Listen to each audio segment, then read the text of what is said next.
दोस्तों, इस वक्त देश के भीतर जो तमाशा खड़ा किया गया है उसे बहुत ध्यान से समझने की जरूरत है। एक तरफ तथाकथित कॉकरोच जनता पार्टी की हर तरफ धूम मचाने की कोशिश चल रही है और दूसरी तरफ एक ऐसा नैरेटिव गढ़ा जा रहा है मानो बिना किसी ठोस आधार, बिना किसी नीति और बिना किसी विजन के रातों रात कोई भी सिस्टम को चुनौती दे सकता है।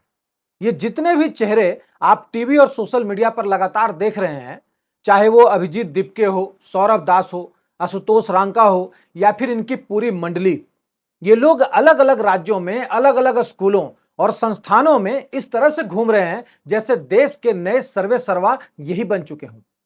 जब ये किसी स्कूल का दौरा करते हैं तो पीछे कैमरों का पूरा लश्कर होता है। मीडिया का एक खास वर्ग इन्हें ऐसे कवर करता है मानो कोई मुख्यमंत्री या केंद्रीय मंत्री निरीक्षण करने पहुंचा हो। पहली नजर में एक आम नागरिक के तौर पर कोई भी कह सकता है कि अगर इस बहाने सरकारी स्कूल की बदहाली उजागर हो रही है, बच्चों में अपने अधिकारों को लेकर जागरूकता आ रही है, तो इसमें बुराई ही क्या है। अगर छात्र खुद खड़े होकर अपनी बुनियादी सुविधाओं के लिए आवाज उठा रहे हैं तो यह लोकतंत्र का एक सकारात्मक पहलू हो सकता है। हम हर छोटी बड़ी समस्या के लिए केंद्र सरकार या प्रधानमंत्री की तरफ ही क्यों देखें। अगर जमीनी स्तर पर जनता और छात्र अपने हक के लिए सजग हो रहे हैं तो सैद्धांतिक रूप से यह गलत नहीं है। लेकिन सिक्के का दूसरा पहलू इससे कहीं ज्यादा खतरनाक, कहीं ज्यादा जहरीला और सीधा सीधा सत्ता की बार्गेनिंग से जुड़ा हुआ है। दरअसल इस तमाशे की आड़ में एक बेहद शातिर और पुराना इकोसिस्टम अपनी खोई हुई जमीन तलाशने की कोशिश कर रहा है। एक वर्ग ऐसा है जिसे लगता है कि इस दबाव के आगे मौजूदा सरकार झुक गई है, उसने पूरी तरह से सरेंडर कर दिया है और अब देश की व्यवस्था को सड़कों पर हुड़दंग मचाने वाले लोग तय करेंगे। लेकिन सच्चाई इसके बिल्कुल उलट है। जिस वक्त ये लोग मीडिया के सामने जीत का जश्न मना रहे हैं और विक्ट्री साइन दिखा रहे हैं, ठीक उसी वक्त देश की सबसे बड़ी अदालत सुप्रीम कोर्ट के बंद कमरों में सरकार ने इनके पूरे नेटवर्क पर एक ऐसी खामोश लेकिन घातक सर्जिकल स्ट्राइक शुरू कर दी है जिसके बाद इस पूरे गैंग की नींव हिल चुकी है। आज मैं आपको एक एक करके गिनकर 9 ऐसे करारे कानूनी और प्रशासनिक झटके दिखाने जा रहा हूं जो यह साबित कर देंगे कि व्यवस्था इतनी कमजोर नहीं है जितना यह इकोसिस्टम समझ रहा था। देखिए, बात बिल्कुल साफ और सीधी है। विद्यार्थियों की जायज मांगे, शिक्षा प्रणाली के सुधार और स्कूलों की बदतर स्थिति को ठीक करने का समर्थन हर देशभक्त नागरिक को करना चाहिए। इसमें किसी तरह का कोई इफ और बट नहीं हो सकता। लेकिन अगर छात्रों के कंधे पर बंदूक रखकर मासूम युवाओं के भविष्य को मोहरा बनाकर कोई अपनी राजनीतिक रोटियां सेकने की कोशिश करेगा या देश की राजधानी को बंधक बनाने का सपना देखेगा तो उसे कानून का वही हंटर सहना पड़ेगा जिसकी मार सबसे दर्दनाक होती है। सुप्रीम कोर्ट की 2 दिवसीय मैराथन सुनवाई में chief justice of India Suryakant, justice जय माल्या बागची और जस्टिस बी मोहना की 3 जजों की विशेष खंडपीठ के सामने जो तथ्य रखे गए हैं वे इस पूरे नेक्सस की परत दर परत धज्जियां उड़ा रहे हैं। पहला झटका दिल्ली पुलिस का वो हलफनामा है जिसने इन तथाकथित आंदोलनकारियों के शांतिपूर्ण प्रदर्शन के दावे की पूरी हवा निकाल दी है, पंचर कर दिया इनको। सुप्रीम कोर्ट में पुलिस ने बकायदा हलफनामा दायर करके लिखित रूप से दर्ज कराया कि 20 मार्च को कॉकरोच जनता पार्टी द्वारा आयोजित किया गया संसद मार्च पूरी तरह से गैर कानूनी था। इस मार्च के लिए ना तो कोई प्रशासनिक अनुमति मांगी गई थी और ना ही किसी तरह की मंजूरी दी गई थी। जब देश की संसद के आसपास धारा 144 लागू होती है, जब सुरक्षा एजेंसियां हाई अलर्ट पर होती हैं, तब बिना किसी इजाजत के हजारों की भीड़ को उकसाकर बैरिकेड्स की तरफ धकेलना कोई लोकतांत्रिक अधिकार नहीं, बल्कि सीधा सीधा देश की सुरक्षा को चुनौती देना है। पुलिस ने अदालत को बताया कि प्रदर्शनकारियों ने जानबूझकर कानून व्यवस्था को अपने हाथ में लिया, लोहे के बैरिकेड्स तोड़े और ड्यूटी पर तैनात पुलिस कर्मियों के साथ हिंसक झड़पें की। Deputy commissioner of police Sachin Sharma द्वारा दाखिल इस दस्तावेज में स्पष्ट लिखा गया है कि पुलिस ने अत्यधिक संयम और धैर्य का परिचय दिया, वरना जिस तरह के उकसावे वाले हथकंडे अपनाए जा रहे थे वहां बड़ा हादसा हो सकता था। यह कोई मौखिक बयान नहीं है जिसे कल टीवी डिबेट्स में जाकर झुठला दिया जाए। यह देश के शीर्ष अदालत में दर्ज ऑन रिकॉर्ड हलफनामा है जो आने वाले समय में इन सभी रणनीतिकारों की कानूनी कमर तोड़ने के लिए काफी है। दूसरा झटका इस बात का खुलासा करता है कि कैसे एक सामान्य छात्र प्रदर्शन के आड़ में खूंखार हिस्ट्री सीटर्स और आपराधिक तत्वों को राजधानी में प्रवेश कराया गया। अगर परीक्षा में धांधली या पेपर लीक का मुद्दा था तो उसका हल कानून के दायरे में रहकर जांच की मांग करना था।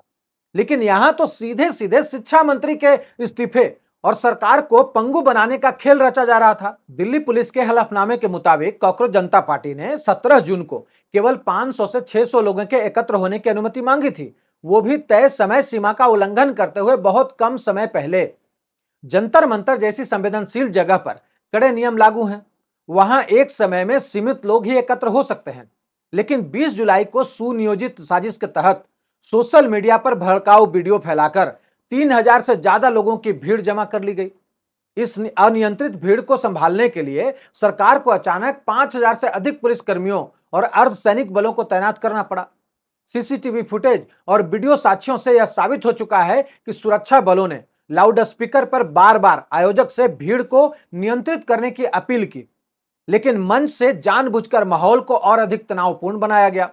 यह साफ दिखाता है कि इनका मकसद छात्रों को न्याय दिलाना नहीं, बल्कि पुलिस को उकसाकर कोई ऐसी घटना करवाना था जिससे देश में आग फैलाई जा सके। तीसरा झटका उन लोगों के मुंह पर करारा तमाचा है जो फेशियल रिकॉग्निशन सिस्टम और डिजिटल सर्विलांस पर हाय तवा मचाकर पुलिस का मोरल डाउन करने की कोशिश कर रहे थे। वामपंथी वकीलों और इस गैंग के हिमायतों ने सुप्रीम कोर्ट में यह नैरेटिव बनाने की कोशिश की कि सरकार मासूम छात्रों की जासूसी कर रही है। लेकिन दिल्ली पुलिस ने जो डेटा अदालत के सामने रखा, उसने पूरे देश को चौंका कर रख दिया। पुलिस ने स्पष्ट किया कि एफआरएस तकनीक का इस्तेमाल किसी आम नागरिक या पढ़ाई करने वाले छात्र की निगरानी के लिए नहीं, बल्कि भीड़ में छिपे पेशेवर अपराधियों को पकड़ने के लिए किया गया था। और आंकड़े क्या निकल कर आए? जंतर मंतर पर मौजूद भीड़ में से 2873 लोगों का डिजिटल बायोमेट्रिक डेटा पुलिस के राष्ट्रीय आपराधिक रिकॉर्ड से मैच कर गया। इतना ही नहीं, क्राइम कुंडली प्लेटफॉर्म के जरिए 2402 ऐसे व्यक्तियों की सटीक पहचान हुई है जो गंभीर अपराधों में लिप्त रहे हैं। इसके अलावा 471 लोग डोजियर रिकॉर्ड वाले पाए गए, जिसमें से 92 लोग ऐसे थे जिन पर 10 से ज्यादा संगीन आपराधिक मामले दर्ज हैं और 47 तो घोषित हिस्ट्री सीटर निकले। अब आप खुद ठंडे दिमाग से सोचिए, अगर जंतर मंतर की उस संकीर्ण जगह पर कोई देश विरोधी अनहोनी हो जाती, कोई विदेशी समर्थित नेटवर्क वहां हमला कर देता, तो यही इकोसिस्टम सबसे पहले खुफिया एजेंसियों और पुलिस की नाकामी का ढोल पीटने लगता। पुलिस ने अत्याधुनिक तकनीक का इस्तेमाल करके न केवल एक बड़े षड्यंत्र को नाकाम किया, बल्कि यह संदेश भी दिया कि अगली बार कोई भीड़ की आड़ में छिपने की कोशिश करेगा तो डिजिटल बायोमेट्रिक सिस्टम उसकी पूरी कुंडली निकाल कर रख देगा। कहने का मतलब यही है कि ये लोग जो सोच रहे थे कि सरकार दब गया है ना, दिल्ली पुलिस दब गई है, तो इन्होंने बता दिया भैया कि अगर अगला बार दंगा करोगे तो अगला बार भी सेम यही कहानी होगा। और ये बहुत अच्छी बात है देश के लिए। इसमें मैं कहूंगा कि ये देश के लिए बहुत ही अच्छा है। भाई सरकार दबती है, ऐसा नहीं सरकार दबती नहीं, डेमोक्रेसी में सरकार दबती है, लेकिन सरकार को अगर आप चाहोगे कि इस तरीके से रोड पर खड़ा होकर दबाएं तो कोई भी सरकार नहीं दबेगी। ये सिंपल है। अब चौथा झटका सादे कपड़ों में तैनात पुलिस अधिकारियों और उनकी सुरक्षा रणनीति को लेकर पैदा किए गए भ्रम को ध्वस्त करता है। एक खास मीडिया लॉबी और रवीश कुमार जैसे एजेंडा पत्रकारों ने यह माहौल बनाया कि प्रदर्शन में सिविल ड्रेस में कौन लोग थे और वे क्या कर रहे थे। दिल्ली पुलिस ने इस पर किसी भी तरह के रक्षात्मक रुख में आने के बजाय सीना ठोक कर अदालत को बताया कि जब भी बड़े पैमाने पर रैलियां या फिर संवेदनशील जमावड़े होते हैं तो सादे कपड़ों में स्पॉटर अधिकारियों की तैनाती करना अंतर्राष्ट्रीय सुरक्षा प्रोटोकॉल का एक मानक हिस्सा है। यह कोई नई व्यवस्था नहीं है जो अचानक लागू की गई हो। यह स्पॉटर भीड़ के भीतर घुसकर उन असामाजिक तत्वों पर नजर रखते हैं जो हिंसा भड़काने का या फिर आगजनी करने की कोशिश करते हैं, साजिश रचते हैं। अरे ये तो बिल्कुल सिंपल है। जरा सोचिए कि अगर इस तरीके का भीड़ जमा हो जाता है और उसमें कुछ ऐसे लोग होंगे जो देश को नुकसान पहुंचाएंगे, कुछ लोगों का नुकसान पहुंचा सकते हैं, तो उनके उनके जो मंशा है उसे जानने के लिए इस तरह के जो ऑफिसर्स होते हैं ना, वो भीड़ में घूमते हैं, बिना वर्दी के वो लोग घूमते हैं। पता कैसे चलेगा? तो ये लोग क्या चाह रहे थे कि वर्दी वाला उनके बीच में घूमता रहे, उनको ये लोग बताते कि हम मेरी मंशा क्या है, हम क्या करना चाहते हैं। तो ये तो हर जगह का है। अब उसको आप कहोगे कि बिना वर्दी वाले क्या कर रहे थे, गुंडे थे, तो लो मुंह तोड़ जवाब दिया। जब वकीलों ने पुलिस कर्मियों की नेम प्लेट गायब होने का मुद्दा उठाया तो पुलिस ने मुंहतोड़ जवाब देते हुए कहा कि प्रदर्शनकारियों द्वारा की गई भयानक धक्का मुक्की, हाथापाई और बदसलूकी के दौरान अधिकारियों की वर्दी फाड़ी गई और उनकी नेम प्लेट गिरकर क्षतिग्रस्त हुई।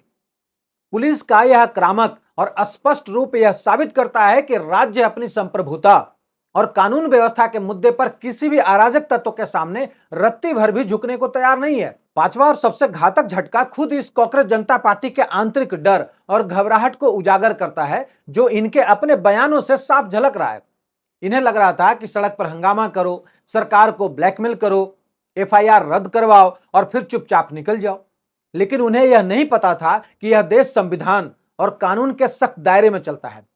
सौरभ दास का एक ताजा वीडियो सामने आया जिसमें वह अपने सहयोगी के साथ बेहद हताश और परेशान नजर आ रहा था। सुप्रीम कोर्ट परिसर से बाहर रिकॉर्ड किए गए इस वीडियो में सौरभ दास खुद एक्सेप्ट कर रहा है कि जजों ने सरकार से देश भर में छात्रों पर दर्ज एफआईआर की पूरी सूची मांगी थी और संकेत दिया था कि अनुच्छेद 142 की असाधारण शक्तियों का प्रयोग करके सामान्य मामलों को समाप्त किया जा सकता है। लेकिन सरकार ने यह सूची देने से साफ इनकार कर दिया और कोर्ट में पूरी तरह से चुप्पी साधे रखी। सरकार की यह रणनीतिक हिचकिचाहट और झिझक दरअसल वो सर्जिकल स्ट्राइक है जिसे ये समझ ही नहीं पा रहे थे। सरकार उन अपराधियों 2400 से ज्यादा हिस्ट्री सीटर्स और दंगाइयों को किसी भी कीमत पर एमनेस्टी या कानूनी राहत नहीं देना चाहती, जो छात्रों के नाम पर कानून से खिलवाड़ कर रहे थे। यह जो स्कूल स्कूल घूमकर गुंडागर्दी का माहौल बनाया जा रहा है, सरकार उसके हर एक दस्तावेज को मजबूत कर रही है ताकि जब कानूनी शिकंजा कसे तो किसी के पास भागने का रास्ता नहीं बचे। और ये भागने के फेर में है, ये किसी तरह से बचना चाह रहे हैं, इसीलिए कर रहे हैं भाई सब पे एफआईआर जो दर्ज हुआ है उसे कैंसिल करो। अब उसमें ये भी तो आएंगे। तो भाई ये लोगों को नहीं बचा रहे हैं, ये खुद को बचा रहे हैं। छठा झटका उन झूठे और मनगढ़ंत आरोपों की हवा निकालता है जो पुलिस की कार्रवाई को बर्बर दिखाने के लिए रचे गए थे।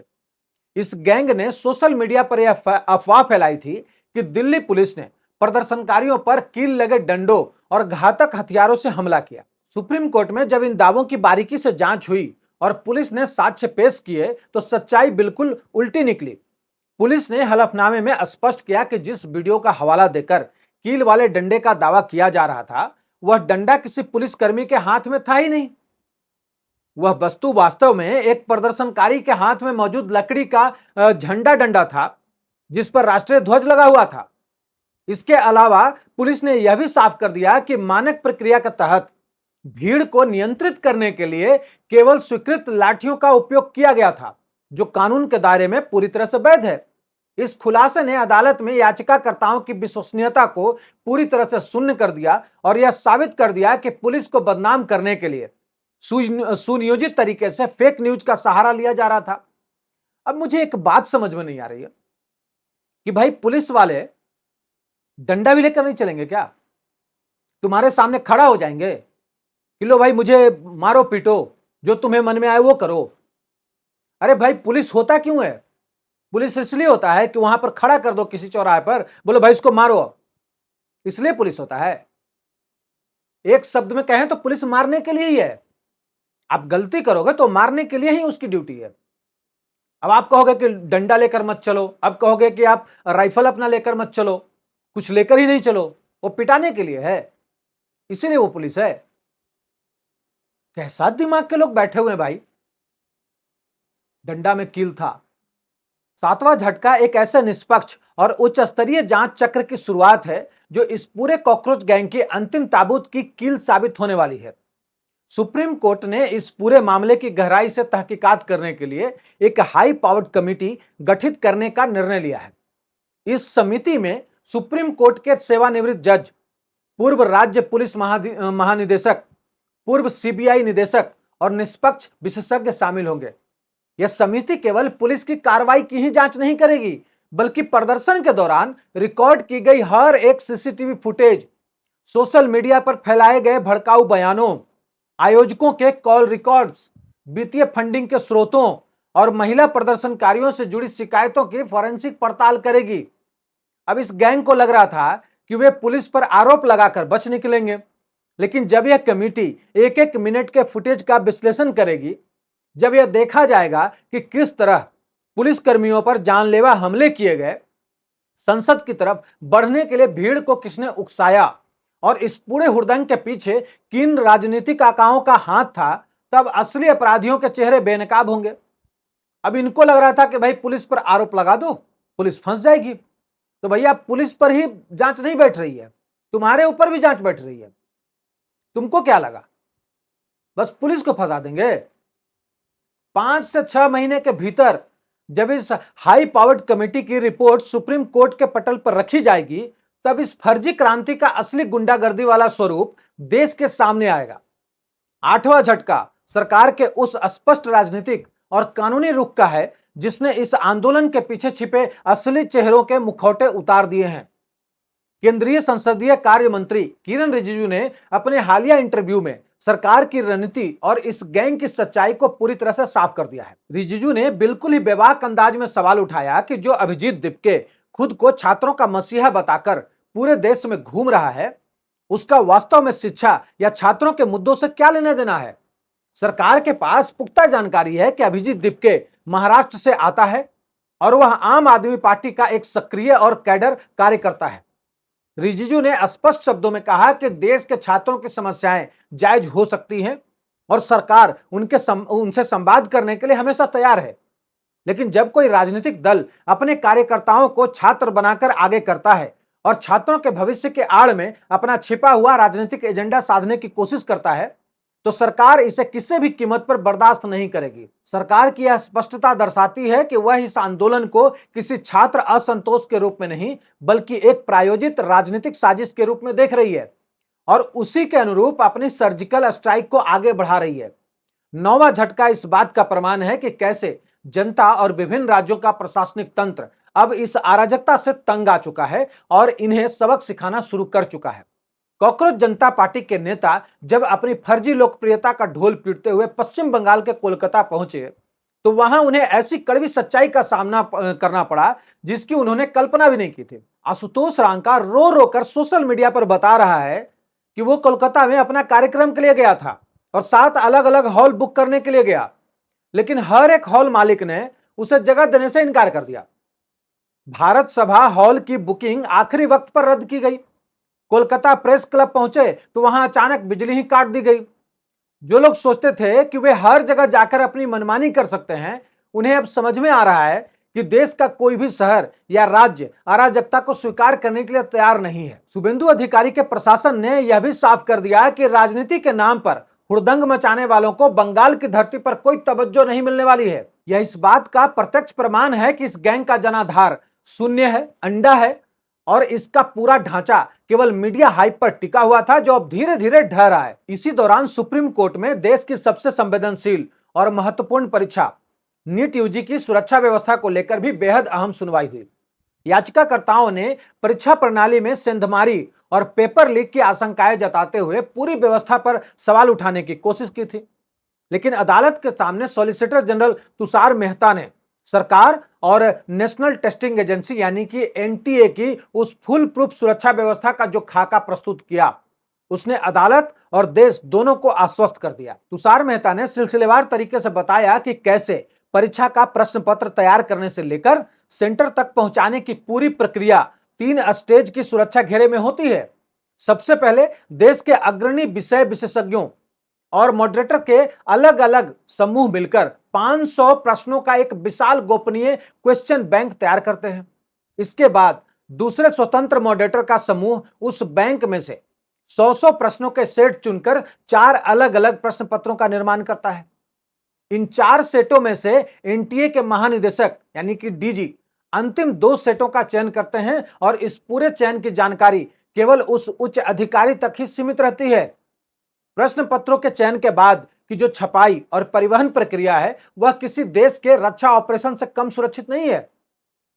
चुने हुए प्रश्न पत्रों को सीआईएसएफ के सशस्त्र जवानों और 24 घंटे चलने वाले सीसीटीवी कैमरों की कड़ी निगरानी में 2 अलग अलग अति गोपनीय प्रिंटिंग प्रेसों में भेजा जाता है। प्रश्न पत्रों को एक विशेष डिजिटल सील बंद स्टील बॉक्स में रखा जाता है। इस बॉक्स को खोलने के लिए किसी चाबी की जरूरत नहीं होती, बल्कि इसके लिए एक गतिशील डिजिटल पासवर्ड की आवश्यकता होती है। यह डिजिटल कोड तब तक जनरेट नहीं होता जब तक कि प्रिंटिंग प्रेस का मालिक और एनटीए के महानिदेशक सुरक्षित सर्वर के जरिए एक साथ कनेक्ट न हो। एक बार जब डिजिटल कोड दर्ज होकर बॉक्स खुल जाता है तो उस प्रिंटिंग प्रेस के भीतर बाहरी दुनिया का कोई भी व्यक्ति प्रवेश नहीं कर सकता। प्रेस के भीतर काम करने वाले कर्मचारियों को भी परीक्षा समाप्त होने तक बाहर निकलने की अनुमति नहीं होती और पूरी प्रक्रिया की उच्च परिभाषा यानी कि एचडी वीडियो रिकॉर्डिंग की जाती है। सबसे हैरान करने वाली बात यह है कि जो क्वेश्चन पेपर होते हैं उसे छापने वाले व्यक्ति या प्रेस के मालिक को भी यह नहीं पता होता कि कौन सा क्वेश्चन पेपर किस राज्य या किस परीक्षा केंद्र में भेजा जा रहा है। छपाई के तुरंत बाद प्रश्न पत्रों और ओएमआर शीट्स को एक विशेष सुरक्षा लिफाफे में सील कर दिया जाता है। इस लिफाफे की सुरक्षा ऐसी होती है कि इसे बिना फाड़े या इसकी सील तोड़े अंदर के कंटेंट को देखा ही नहीं जा सकता। यह लिफाफा केवल परीक्षा वाले दिन परीक्षा कक्ष के भीतर छात्रों के सामने और 2 छात्र गवाहों के हस्ताक्षर कराने के बाद ही खोला जाता है। सॉलिसिटर जनरल के इस विस्तृत और तकनीकी स्पष्टीकरण को सुनने के बाद सुप्रीम कोर्ट ने सरकार के प्रयासों की सराहना की। हालांकि अदालत ने यह भी सुझाव दिया कि भविष्य में इस व्यवस्था को और अधिक अचूक बनाने के लिए इसमें संघ लोक सेवा आयोग यानी कि यूपीएससी के तर्ज पर अत्याधुनिक तकनीक और विशेषज्ञ अधिकारियों को अस्थायी रूप से शामिल किया जाना चाहिए। साथ ही अनुभवी अधिकारियों के बार बार होने वाले तबादलों पर रोक लगानी चाहिए ताकि व्यवस्था की जो कंटिन्यूटी है वो बनी रहे। यह पूरी कानूनी प्रक्रिया और सरकार का रुख यह साबित करता है कि देश में नियम और कानून का राज स्थापित है। एक तरफ जहां केंद्र सरकार अपने प्रशासनिक और परीक्षा प्रणालियों में सुधार के लिए लगातार काम कर रही है, अपनी कमियों को एक्सेप्ट करके उन्हें सुधारने का मादा दिखा रही है, वहीं दूसरी तरफ कांग्रेस जनता पार्टी जैसे गुट केवल अव्यवस्था, भ्रम और अराजकता फैलाकर अपना उल्लू सीधा करने में लगे हैं। लोकतंत्र में असहमति और प्रदर्शन का अधिकार हर किसी को है, लेकिन उस अधिकार की आड़ में देश की व्यवस्था को बंधक बनाने, पुलिस पर हमले करने और संवैधानिक संस्थाओं को नीचा दिखाने की इजाजत किसी को नहीं दी जा सकती। सुप्रीम कोर्ट की इस सख्त कार्रवाई और सरकार की सर्जिकल स्ट्राइक ने यह साफ कर दिया कि तमाशा करने वाले चाहे जितना भी शोर मचा ले, अंततः जीत सत्य, संविधान और कानून के शासन की ही होगी। अब देखना यह है कि आने वाले दिनों में जब हाई पावर्ड कमेटी की रिपोर्ट सामने आएगी तो इन स्वयंभू नेताओं का क्या हश्र होने वाला है। आप इस पूरे मुद्दे पर क्या सोचते हैं? क्या आपको लगता है कि छात्रों के नाम पर हो रही इस राजनीति पर पूर्ण विराम लगना चाहिए? अपनी राय नीचे कमेंट सेक्शन में जरूर दर्ज करिए। वीडियो को लाइक शेयर सब्सक्राइब करना मत भूलिए। इस एपिसोड में इतना ही, अगले एपिसोड में मिलता हूं, तब तक के लिए जय हिंद।